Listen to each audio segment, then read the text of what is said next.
मित्रों, आज हम गौतम बुद्ध जी के जीवन से 3 जीवन मंत्र लेंगे और एक एक करके तीनों कहानी सुनेंगे। तो आइए शुरू करते हैं। हमारा पहला जीवन मंत्र है जीवन में सब्र का महत्व। यह कहानी बहुत पुरानी है।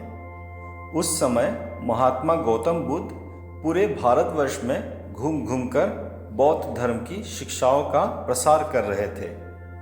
धर्म प्रसार के सिलसिले में वे अपने कुछ अनुयायियों के साथ एक गांव में घूम रहे थे। काफी देर तक भ्रमण करते रहने से उन्हें बहुत प्यास लग गई। प्यास बढ़ता देख उन्होंने एक शिष्य को पास के गांव से पानी लाने के लिए कहा। शिष्य जब गांव में पहुंचा तो उसने देखा कि वहां एक छोटी सी नदी बह रही है, जिसमें काफी लोग अपने वस्त्र साफ कर रहे थे और कई अपने गाय को नहला रहे थे। इस कारण नदी का पानी काफी गंदा हो गया था। शिष्य को नदी के पानी का ये हाल देखकर लगा कि गुरुजी के लिए यह गंदा पानी ले जाना उचित नहीं होगा। इस तरह वो बिना पानी के ही वापस आ गया। लेकिन इधर गुरुजी का तो प्यास से गला सूखा जा रहा था। इसलिए पुनः उन्होंने पानी लेने के लिए दूसरे शिष्य को भेजा। इस बार वह शिष्य उनके लिए मटके में पानी भर कर लाया। यह देख महात्मा बुद्ध थोड़ा आश्चर्यचकित हुए। उन्होंने शिष्य से पूछा, गांव में बहने वाली नदी का पानी तो बहुत गंदा था, तो फिर तुम ये पानी कहाँ से ले आए? शिष्य बोला, हाँ गुरुजी, उस नदी का जल सही में बहुत गंदा था, परंतु जब सभी अपना कार्य खत्म करके चले गए तब मैंने कुछ देर वहाँ ठहरकर पानी में मिली मिट्टी के नदी के तल में बैठने का इंतज़ार किया। जब मिट्टी नीचे बैठ गई तो पानी साफ हो गया। वही पानी लाया।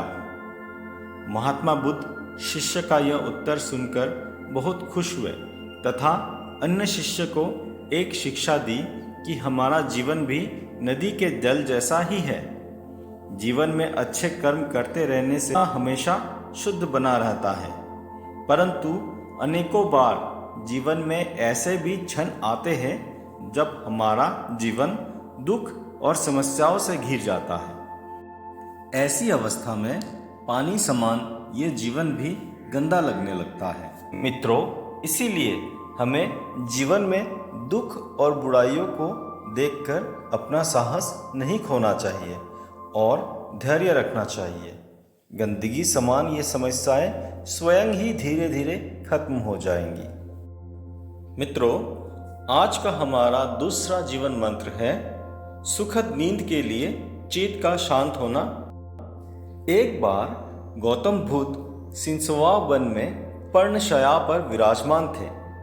तभी वहां हस्तक आलंबक नामक एक शिष्य ने आकर उनसे पूछा, भते, कल आप सुखपूर्वक सोए ही होंगे? हाँ कुमार, कल मैं सुख की नींद सोया, किंतु भगवान, कल रात तो हिमपात हो रहा था और ठंड भी कड़ाके की थी। आपके पत्तों का आसन तो एकदम पतला है, फिर भी आप कहते हैं कि आप सुख की नींद सोए। गौतम बुद्ध ने कहा, अच्छा कुमार, मेरे प्रश्न का उत्तर दो। मान लो किसी गृहपति के पुत्र का कक्ष वायु रहित और बंद हो, उसके पलंग पर 4 अंगुल की पोस्तीन बिछी हो, तकिया कालीन का हो तथा ऊपर वितान हो और सेवा के लिए 4 आरियाएं तत्पर हो, तब क्या वो गृहपति पुत्र सुख से सो सकेगा? हाँ भंते, इतनी सुख सुविधा होने पर भला वो सुख से क्यों ना सो सकेगा? उसे सुख की नींद ही आएगी। गौतम बुद्ध बोले, किंतु कुमार, यदि उस गृहपति पुत्र को रोग से उत्पन्न होने वाली शारीरिक या मानसिक कष्ट हो तो क्या वो सुख से सो पाएगा? नहीं बनते, वो सुख से नहीं सो सकेगा।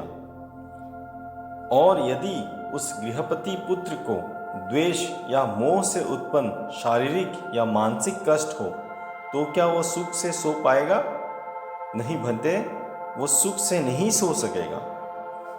गौतम बुद्ध बोले, कुमार, मेरे राग, द्वेष और मोह से उत्पन्न होने वाली जलन जड़ मूल से नष्ट हो गई है। इसी कारण सुख की नींद आई थी। वास्तव में नींद को अच्छे वातावरण की आवश्यकता नहीं है। तुमने यह तो सुना ही होगा कि सूली के ऊपर भी अच्छी नींद आ जाती है। सुखद नींद के लिए चित्त का शांत होना परम आवश्यक है।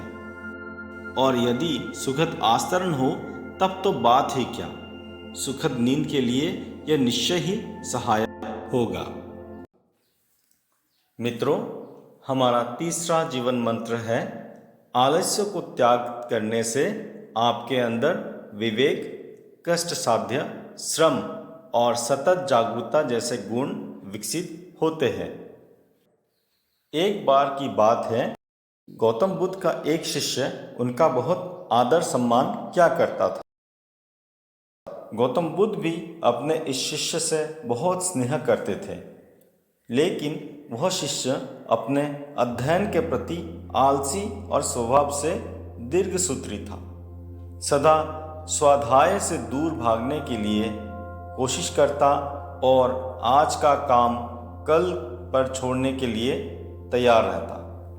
अब गौतम बुद्ध कुछ चिंतित रहने लगे कि कहीं उनका यह शिष्य जीवन संग्राम में पराजित न हो जाए। आलस्य में व्यक्ति को अकर्मण्य बनाने की पूरी सामर्थ्य होती है। ऐसा व्यक्ति बिना परिश्रम के ही फलोपभोग की कामना करता है। वह शीघ्र निर्णय नहीं ले सकता और यदि ले भी लेता है तो उसे कार्यान्वित नहीं कर पाता। यहाँ तक कि अपने पर्यावरण के प्रति भी सजग नहीं रहता है और न भाग्य द्वारा प्रदत्त सुअवसरों का लाभ उठाने की कला में ही प्रवीण हो पाता है। उन्होंने मन ही मन अपने शिष्य के कल्याण के लिए एक योजना बना ली।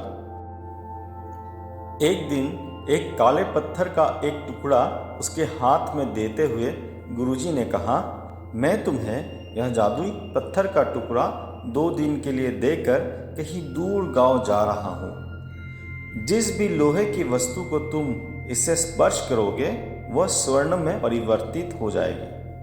पर याद रहे कि दूसरे दिन सूर्यास्त के पश्चात मैं इसे तुमसे वापस ले लूँगा। शिष्य इस सुअवसर को पाकर बड़ा प्रसन्न हुआ, लेकिन आलसी होने के कारण उसने अपना पहला दिन यह कल्पना करते करते बिता दिया कि जब उसके पास बहुत सारा स्वर्ण होगा तब वो कितना प्रसन्न, सुखी, समृद्ध और संतुष्ट रहेगा। इतने नौकर चाकर होंगे कि उसे पानी पीने के लिए भी उठना नहीं पड़ेगा। फिर दूसरे दिन जब वह प्रातःकाल जागा, उसे अच्छी तरह से स्मरण था कि आज स्वर्ण पाने का दूसरा और अंतिम दिन है। उसने मन में पक्का विचार किया कि आज वह गुरुजी द्वारा दिए गए काले पत्थर का लाभ जरूर उठाएगा। उसने निश्चय किया कि वो बाजार से लोहे के बड़े बड़े सामान खरीद कर लाएगा और उन्हें स्वर्ण में परिवर्तित कर देगा। दिन बीतता गया, पर वो इसी सोच में बैठा रहा कि अभी तो बहुत समय है, कभी भी बाजार जाकर सामान लेता आऊँगा। उसने सोचा कि अब तो दोपहर का भोजन करने के पश्चात ही सामान लेने निकलूँगा। पर भोजन करने के बाद उसे विश्राम करने की आदत थी और उसने बजाय उठकर मेहनत करने के थोड़ी देर आराम करना उचित समझा। पर आलस्य से परिपूर्ण उसका शरीर नींद की गहराइयों में खो गया और जब वो उठा तो सूर्यास्त होने को था। अब वो जल्दी जल्दी बाजार के तरफ भागने लगा। पर रास्ते में ही उसे गुरुजी मिल गए तथा उनको देखते ही वो उनके चरणों पर गिरकर उसे जादुई पत्थर को एक दिन और अपने पास रखने के लिए याचना करने लगा। लेकिन गौतम बुद्ध नहीं माने और उस शिष्य का धनी होने का सपना चूर चूर हो गया। पर इस घटना की वजह से शिष्य को एक बहुत बड़ी सीख मिल गई। उसे अपने आलस्य पर पछतावा होने लगा। वो समझ गया कि आलस्य उसके जीवन के लिए एक अभिशाप है और उसने प्रण किया कि अब वो कभी भी काम से जी नहीं चुराएगा और एक कर्मठ, सजग और सक्रिय व्यक्ति बनकर दिखाएगा।